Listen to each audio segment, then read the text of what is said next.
Hello and welcome to Big Dash Knows. Big Dash knows what? New York Giants football. Let's go. Day 7. The days are just flying by right now. Day 7 training camp. The coordinators got a chance to speak today. They took the podium and boy, they gave us a lot of information. From the OC to the DC to the special teams coordinator, even Brian Dable. There was a lot of good quotes that we got today. Shout out to all the media that was in the building, sports media, the Giants beat writers. Shout out to everybody. Giants content creators that are always in the building. Shout out to you guys as well. A bunch of clips. Timeline was flooded as usual. We only got a couple more days before they close practice. But as usual, a lot of information on the internet. A lot of information on social media. So let's start off with the injuries. So guess what? The return of the second round pick, Tyler Nubin. And I'll talk about what the DC Shane Bowen said prior to practice. But we got Tyler Nubin back and practicing and moving pretty well. John Michael Schmitz, I'm concerned. Not going to lie. I'm concerned about the shoulder. Missing a few days is one thing. Missing weeks is another. And being held out and not participating in occasions and in individual drills as well, I'm starting to get worried about that. So hopefully we can get an update. We really don't know what the issue is. They just keep saying he's coming along, this, that, and the third. We have a track record when it comes to Brian Dable giving updates on injuries, and we never really quite get get accurate news when it comes to these updates. But again, John Michael Schmitz out, missing practice. Evan Neal was spotted on the side running now. Before he had the resistance bands, now he's running. One thing that we know now is that it's not a guarantee that when Evan Neal comes back, he'll be thrown right in with the first team. These are reports. I don't know if it's true or not. Brian Dable has not said that himself. This is just the rumors that are floating around, Giants beat writers and stuff like that. But it is not a guarantee, according to different sources out there and reports. It is not a guarantee that once Neal comes back off an injury or returns from injury, that he'll be, right with the ones. And that is rightfully so. And guess what, people? There were a lot of us talking about, with the free agent signings of the offensive line, all these guards, tackles, this, that, and the third. A lot of us wanted, Illuminor on the right side, Runyon on the left. Even Runyon wanted to be on the left. And guess what? Brian Dable let us know that guess what? John Runyon will be. Getting snaps on the left side. So that's what he did today. Aaron Stinney was on the right. And guess what? One thing that we thought about but didn't really want to accept it is the new free agent that we signed, Greg Van Roten, was getting snaps at center. Now you have Schlotman, who is the backup center, the first backup center, but they also allowed Van Roten, whatever, GVR, Greg Van Roten. GVR was getting snaps at center. Now he said himself that he hasn't played center really since when he first got into the league. The man is 34 years old. He has played the left side, the right side, at guard. More recently, he played on the right side. We know this. He was partnered up with Jermaine Illuminor. He said he did get some center snaps in 2022, but this is not the plan. GVR at center, backup center, is not the plan, in my opinion. We are practicing now. Go ahead. I don't know why we go through these motions. I understand you might have to do that to protect egos or to do. Listen, we got the joint practice with the Detroit Lions next week, Monday and Tuesday. Please have some type of solidified offensive line. And you paid the center. You paid the backup center, Schlotman. He has guaranteed money. He has a two-year deal. I think it's a 2-year deal with guaranteed money. It might be a 2-year deal. He has to sink or swim as a backup center. You can't keep playing musical chairs with guys that are possible starters on the interior. GVR, Greg Van Roten, needs to be playing in the right guard spot. Stinney is your swing guard. If you want Azudu to be your swing tackle or Neal to be your swing tackle once he comes back, we can't do the musical chairs. You guys that have been following this channel for a long time know I do not want to play musical chairs this close, to the regular season. We might be able to get away with the musical chairs for another, maybe through the first preseason game, but by the second and the third preseason game, hopefully this rotation and getting people comfortable with multiple positions, hopefully that ends. Because once you get a solid 5, and I'm rambling right now, but once you get a solid 5 guys up front, keep it. Only let health divide it. Other than that, keep that 5 alive. All right, so let's talk about what the coaches said a little bit. So, first off, the special teams coach, I believe is Jobriel. Okay. The guy said he's drawn up over 50 kickoff return plays. Drawn up 50 kick return plays. He also said, because today is the Hall of Fame game in a few hours, depending on when you're watching this, it might have happened already or it might be going on right now. They said they're going to take what they see in the preseason game today, take that for some notes, because this will be the first time we see the new kickoff rules and kick return rules in live action. Will be tonight, as far as the NFL goes, will be tonight with the Hall of Fame game, Chicago Bears and the Houston Texans. But he, like I said, he drew up 50 plays. He said, but he wants to start off simple. And like I said, I got my notes here.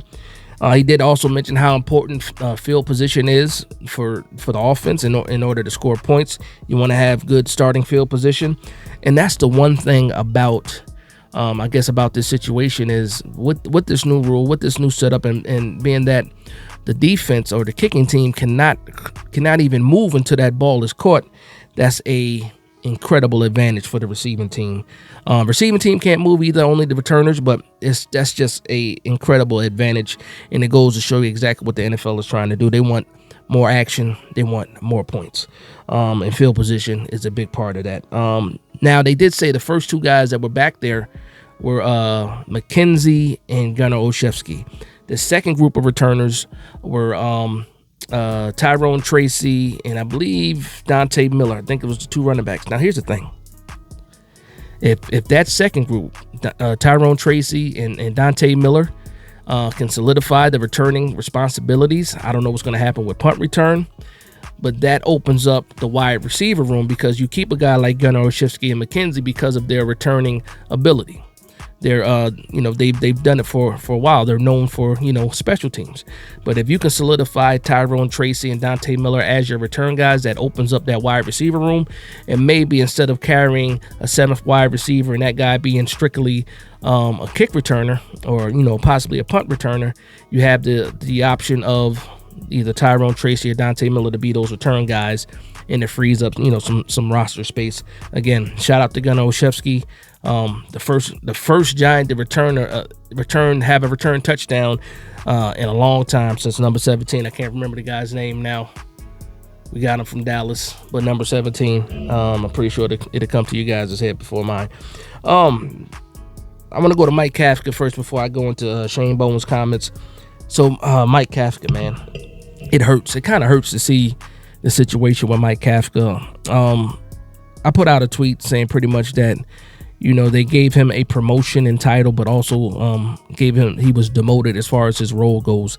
They asked him questions about calling plays and what does he do, what's his role, since he's not the one calling plays right now. And he pretty much just said whatever Dable needs, organization, roster, was it play scheme, assistance, throwing out roster ideas, throwing out scheme ideas, organizing, some of the drills and practice and stuff like that. Just a diminished role, in my opinion. And I think it's inevitable that, at the end of the season, Mike Kafka goes and leaves. I don't think there's anything that's going to be able to stop him this time from leaving the New York Giants. But you can just hear it in his voice. I'm pretty sure he's annoyed, with a lot of those questions. He keeps saying that it's up to Dable to, pretty much confirm who's going to be calling those plays once the season starts. But I think everybody understands what's going on right now. And it's absolutely Brian Dable calling the plays once the season starts. Now let's shift over to the defensive side, defensive coordinator, and I promise you I'll get into some of the practice because we did have some good plays today. Bowen. I keep wanting to say Bruce Bowen, right? No, Shane Bowen. At the podium, first time hearing the coordinator speak. He was asked a lot of questions and had a bunch of I guess quotables during his time at the podium. First thing I would like to say is that when we left minicamp, exit meetings like that, before they had that little bit of a break, he made sure to say that he wanted these guys to come back ready, not just in shape, but mentally prepared too, as far as the playbook, defensive playbook and stuff like that. And he said he was glad to see how these guys came back. Another highlight that he said was he was happy with what he saw with Dane Belton. And again, this, I go back and forth with this situation because Tyler Nubin is your second round pick. But Dane Belton right now is making the plays because Tyler Nubin isn't practicing outside of today. But he pretty much said that safety spot is Dane Belton's to lose. And I think that was a signal to Tyler Nubin that, hey man, you better get your butt out here and start practicing. You're losing a lot of valuable time and a lot of valuable reps that you're not getting because of the injury. Again, people don't want to be injured. People don't want to miss practice. That's understandable. Or that's, pretty much what it is. But it is what it is. That's the card that you were dealt. You got to fight back, and you need to fight for these reps. And I'm pretty sure Dane Belton was happy, to hear that. And curious to see what his response was to that. He also talked about his relationship with Bobby Okereke and how they're pretty much learning each other's tendencies. Bobby Okereke spoke to the same thing as well. Let me get to my notes. Let's see what else he said. I'm just going to go down the line of stuff now. Okay. So he talked about the 3-tech battle because he was asked about, people playing next to Dexter Lawrence and possibly some of the edge guys being kicked inside on certain passing situations. But he said that he's going to let the 3-techs battle it out. He feels like there's good depth for that competition to the point where when it comes down to cut day, there's going to be a lot of good guys that won't make the team. He said that Flott has done a good job playing outside. Okay. And again, today we saw it. I'll talk about it a little bit later. Flott got beat with a double move by Malik Neighbors for a deep touchdown. He said he wants more consistency with the young cornerback room or secondary. He was happy with Simmons playing the nickel. And we've seen him pop a little bit, making some plays. But again, the same thing we heard before: Simmons playing nickel and then playing the linebacker in some sub packages on third down. Let's see what else he has. Okay. He's saying that there's a lot of spots that are still up for grabs. He says, even though that is true, he said, but the players are starting to separate themselves. So right now, the guys are making plays, and we see it and we hear it. There's guys making plays, and there's guys that, you don't hear their name as much. But he's saying right now, with only being a week and a half into into training camp, that guys are starting to separate themselves. And then more importantly, he said the week against Detroit will be telling. So that's something that I think is very exciting about, this defense. Again, next week, those joint practices are very valuable. You're facing against somebody else. You're facing against another team. So I expect the intensity level to be picked up. Even though the intensity level is high now, you're definitely going to see it ramp up a little bit next week against the Detroit Lions. Not just because it's the Detroit Lions, also because who their coaches and how that team is being coached. Very physical. So I think that's a fantastic team to practice against. Now let's get into some of these clips. So one of the main things that I heard today was that Daniel Jones had a bounce back day. And I did see a lot of the clips. I'll throw some of these clips on while I'm talking about it. So we all know Daniel Jones had, 2 inconsistent to bad days when it came to the pads on what was that, Monday and Tuesday. They had to break yesterday and came back to practice today. Today Daniel Jones was sharp. I'm quoting Talking Giants, Bobby Skinner, Justin Pinnock. when they're saying that he looked sharp today, pretty much his best day of training camp. Things that you like to hear. I love to hear things like that, especially when the past couple of days, all you heard was pretty much bad things coming out of social media, sports media, and stuff like that in regards to how Daniel Jones has been looking. Theo Johnson got involved. Malik Neighbors got involved. Wan'Dale Robinson. Jalen Hyatt got involved as well. Jalen Hyatt had a nice, I think they would say another 50-yard touchdown. So 2 50-yard touchdowns today for Daniel Jones. One to Malik Neighbors, again, with a double move, beats Cordell Flott, pretty much smoked him. Ball was pretty good as well. Great catch, touchdown. Also, he had a scramble play where he had to throw off platform to Jalen Hyatt.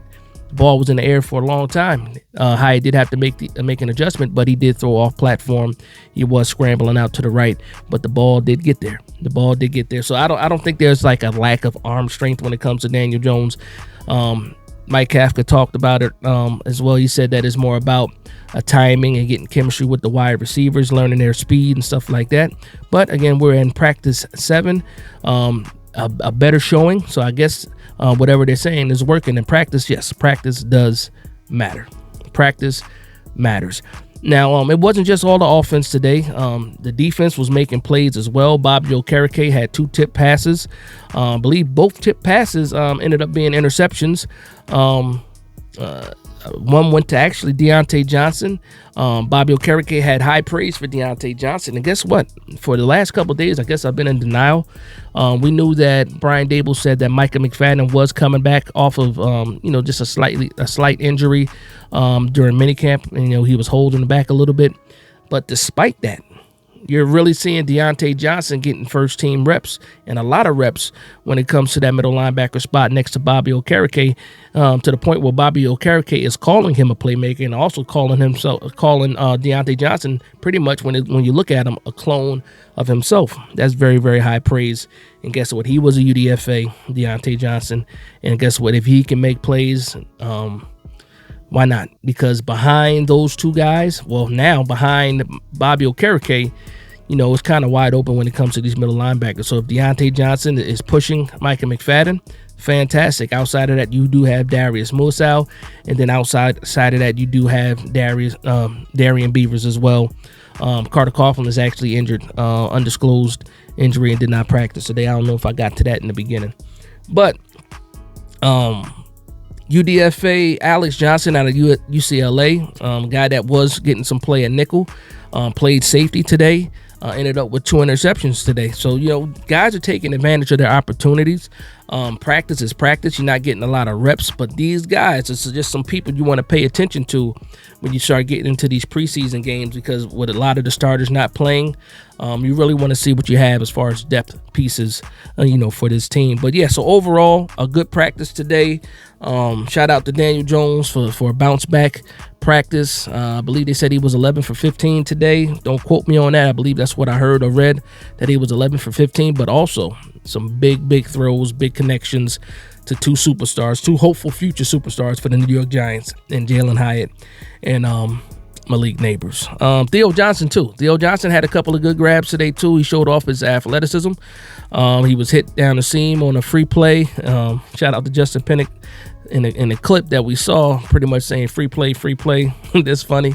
But yeah, Theo Johnson getting involved, slowly taking over, not even slowly, pretty much taking over that tight end 1 spot. But we'll see what happens again once the games are being played. And I do think guys like Theo Johnson, Daniel Bellinger will be getting a lot of reps when it comes to these preseason games, because you're still trying to figure out who is going to be that tight end 1. And this just goes along with a lot of the different camp battles that are happening with the New York Giants. But that's just going to be my recap of day 7 of training camp.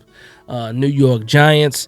Bounce back day, coordinators hitting the podium, dropping a lot of jewels, and I'm excited. So tomorrow will be a padded practice. Can't wait for that. And also Dexter Lawrence. Shout out to Dexter Lawrence, man. Brian Dable said he wanted to ramp him back up after, missing a couple days with the illness. But it is what it is. So that's going to be the recap. I want to thank everybody for vibing with me. Please like, comment, and subscribe. And from one Giants fan to another, this is Big Dash Knows, Big Blue Nation. Let's go.